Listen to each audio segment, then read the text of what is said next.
We're now getting some more breaking news. This is regarding the India-US trade deal. Now, Union Agriculture Minister Shivraj Singh Chauhan speaks on the India-US trade deal. Shivraj Singh Chauhan has said that Prime Minister Modi has safeguarded farmers' interests. Remember, this comes amid claims by the opposition that India has opened the agriculture market to the United States, which is not in favor of farmers' interests. Now, Union Agriculture Minister Shivraj Singh Chauhan has claimed that Prime Minister Modi has very much safeguarded farmers' interests. Remember, this is also the stand of the government, which says that sensitive agriculture and dairy sectors have been safeguarded. They have not been opened to the United States. And now Union Agriculture Minister Shivraj Singh Chauhan has also echoed the statement, saying that the government and Prime Minister have safeguarded the farmers' interests. ये trade deal diplomacy, development और dignity का एक उत्तम उदाहरण है। Diplomacy मतलब राष्ट्र प्रथम, डेवलपमेंट यानी विकसित भारत की दिशा में बढ़ते कदम, ये उसके लिए भी एक बड़ा आधार है। और डिग्निटी मतलब इसमें किसान की गरिमा का पूरा ध्यान रखा गया है।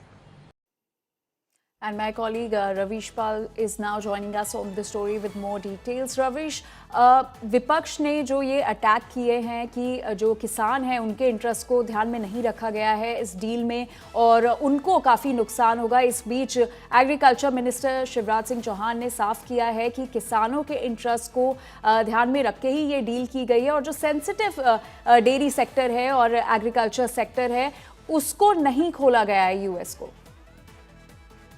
जी बिल्कुल, जिस दिन से ट्रेड डील हुई थी उसके बाद से ही जो अपोजिशन है वो लगातार अटैक कर रहा था मोदी गवर्नमेंट को और ये एलिगेशंस लगाए जा रहे थे कि इस ट्रेड डील में जो इंडिया के फार्मर्स हैं उनको पूरी तरीके से नजरअंदाज किया गया है। ये ट्रेड डील इंडिया के जो किसान हैं उनको पूरी तरीके से बर्बाद कर देगी और इतने दिनों से ये जो पूरी कंट्रोवर्सी थी इसी को आज खत्म करने की कोशिश जो यूनियन एग्रीकल्चर मिनिस्टर है शिवराज सिंह चौहान उन्होंने की है।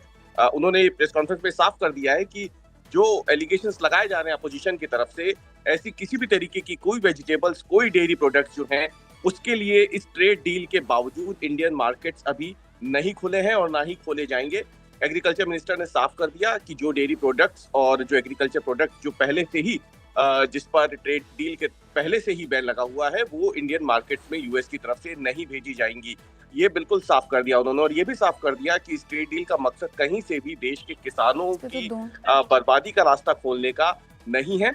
और इसके साथ उन्होंने साफ कर दिया कि अपोजिशन की तरफ से जो भी एलिगेशंस लगाए जाते हैं वो पूरी तरीके से हर बार की तरह इस बार भी झूठ साबित हुए हैं। ट्रेड डील को लेकर के उन्होंने साफ कर दिया कि ट्रेड डील पूरी तरीके से जो देश के फार्मर्स हैं उनको ध्यान में रखते हुए ही की गई है और इसके साथ ही उन्होंने ये भी साफ कर दिया कि इस ट्रेड डील से सबसे बड़ा फार्मर्स को जो फायदा होगा वो ये कि अब और कई सारे जो एक्सपोर्ट के ट्रेड्स हैं वो भी खुलने वाले हैं इंडियन फार्मर्स के लिए। वो जरूर ट्रेड कर सकेंगे लेकिन यूएस से किसी भी तरीके का कोई एग्रीकल्चर जो ऑब्जेक्शनेबल हो या फिर सेंसिटिव हो ऐसा कोई भी एग्रीकल्चर प्रोडक्ट या फिर डेयरी प्रोडक्ट इंडियन मार्केट्स में नहीं आएगा। और इसके साथ ही सबसे बड़ा जो अटैक किया है शिवराज सिंह चौहान ने वो साफ कर दिया है कि जिस तरीके से लगातार अलग अलग इश्यूज पे अपोजिशन अटैक कर रहा है, स्लैम कर रहा है गवर्नमेंट को, वो साफ बताता है कि उनके पास अब कोई इश्यूज रहे नहीं है और अपोजिशन जो है वो पूरी तरीके से वेंटिलेटर पे जा चुका है अपोज करते करते। रवीश पाल जी, आपका बहुत बहुत शुक्रिया इन सारी जानकारी के लिए। So that is the statement from union agriculture minister on the India-US trade deal amid allegations and charges from the opposition that farmers' interests have not been kept in mind in this trade deal. Union agriculture minister has reiterated that farmers' interests have been very much safeguarded. Now let's also take a look at which all products from India will enjoy 0% tariff on being exported to the United States. Now this includes aircraft parts, essential oils, elementary auto parts and gems and diamonds. So these are the products which will enjoy 0% tariff.